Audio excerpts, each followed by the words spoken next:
স্বামী স্ত্রীর মধ্যে দূরত্ব তৈরি হয় স্বামীর তিনটি ভুলের কারণে।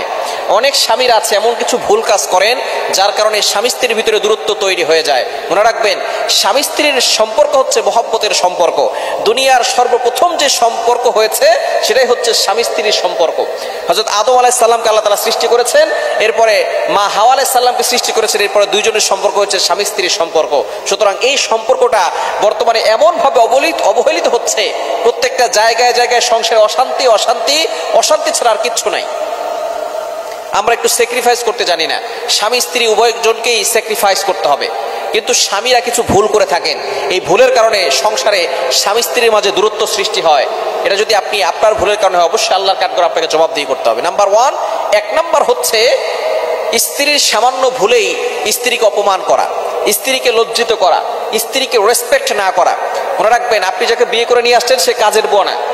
আপনি যাকে বিয়ে করে নিয়ে আসছেন সে তার বাবার বাড়িতে রাজকন্যার মতো ছিল, সে সেখানে কাজের বুয়া ছিল না। প্রত্যেকটা বাবা তার সন্তানকে কাজের বুয়া বলে বড় করে না, তাকে রাজকন্যার মতো বড় করে।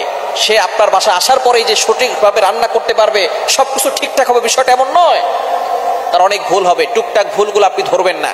কিছু স্বামী আছে সামান্য ভুল হলেই পাগল হয়ে যায়, স্ত্রীকে গালিগালাজ করে, অপমান করে, তাকে সম্মান দেয় না। এই ধরনের কাজ কখনো করবেন না। স্বামীর এই একটি ভুলের কারণে দেখা যাচ্ছে স্বামী স্ত্রীর ভিতরে দূরত্ব সৃষ্টি হয়ে যায়, স্ত্রীর মনে ভালো থাকে না। স্ত্রীর মনটাকে সবসময় চাঙ্গা রাখবেন, তাহলে দেখবেন আপনার সংসারে সুখ আসবে, শান্তি আসবে। স্ত্রীকে কখনো অপমান করবেন না। দ্বিতীয় নাম্বার হচ্ছে স্ত্রীকে অবহেলা করা, স্ত্রীকে গুরুত্ব না দেওয়া।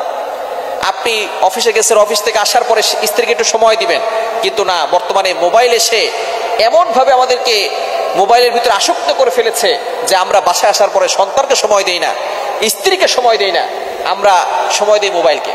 অফিসে সারাদিন মোবাইলে থাকে, কাজের ভিতরে ব্যস্ত থাকে, যতটুকু সময় পায় মোবাইল চালায়। আবার বাসায় আসার পরেও দেখা যাচ্ছে যে স্ত্রীকে সময় না দিয়ে, সন্তানকে সময় না দিয়ে সে মোবাইলে আসক্ত হয়ে পড়ে। খবরদার, স্ত্রীকে এভাবে অবহেলা করবেন না, তাকে সম্মান দিবেন। এবং তিন নাম্বার যে সমস্যাটা, সেটা হচ্ছে স্ত্রীকে গালিগালাজ করা, মারধর করা, স্ত্রীর পরিবারকে গালিগালাজ করা। এটা কখনো করবেন না। আপনার পরিবার আপনার কাছে দামি, আর স্ত্রীর পরিবার তার কাছে দামি নয়। আপনাকে বিয়ে করছে মানে যে স্ত্রী সবকিছু ছেড়ে দিয়ে আসছে, বিষয়টা এমন নয়। আপনি নিজেকে অবশ্যই এইভাবে প্রস্তুত করবেন যাতে করে আপনি আপনার স্ত্রীকে কখনো এই ধরনের অপমান না করেন। স্ত্রীকে গালিগালাজ করবেন না, মারধর করবেন না। মনে রাখবেন, স্ত্রীরা হচ্ছে নরম, তারা ভালোবাসা চায়, তারা যত্ন পেতে পছন্দ করে, তারা ভালোবাসা পেতে পছন্দ করে। স্ত্রীরা, নারীরা যদি একটু কম ভালোবাসা পায় তখনই তারা অভিমান করা শুরু করে। যখনই দেখবেন আপনার স্ত্রী অভিমান করা শুরু করেছে, তখনই আপনি তাকে ভালোবাসবেন বেশি, তাকে মহব্বত করবেন বেশি। স্ত্রীকে মাঝে মধ্যে ঘুরতে নিয়ে যাবেন, এটা সুন্নাত। নবী সাল্লাল্লাহু আলাইহি ওয়াসাল্লাম ঘুরতে নিয়ে যেতেন। স্ত্রীকে মাঝে মধ্যে খাওয়াবেন, গিফট করবেন, আইসক্রিম দিবেন, ফুচকা কিনে দিবেন, স্ত্রীরা খুশি হবে। স্ত্রীদেরকে খুশি করতে অনেক কিছু লাগে না, অনেক কিছু লাগে না স্ত্রীদেরকে খুশি করতে। আপনি 20 টাকা দিয়ে একটা আইসক্রিম এনে দিলে স্ত্রীরা খুশি হয়ে যায়। এজন্য আপনাকে অনেক কিছু দিতে হবে, বিষয়টা এমন নয়। আপনি তাকে গালিগালাজ করবেন না। ভালোবাসা দিয়ে যে কাজ করা যায়, মারধর করে, আঘাত করে, গালিগালাজ করে সেই কাজ করা যায় না। এজন্য শাসন করতে হলে ভালোবাসা দিয়ে করেন, তার পরিবারকে নিজের পরিবার মনে করেন। দেখবেন এই তিনটি ভুল যদি আপনি না করেন, তাহলে সংসারে স্বামী স্ত্রীর ভিতরে দূরত্ব বাড়বে না। যদি স্বামীরা এই তিনটি ভুল করে, তাহলে স্বামী স্ত্রীর ভিতরে দূরত্ব বেড়ে যাবে, আস্তে আস্তে ডিভোর্সের পর্যায়ে চলে যাবে।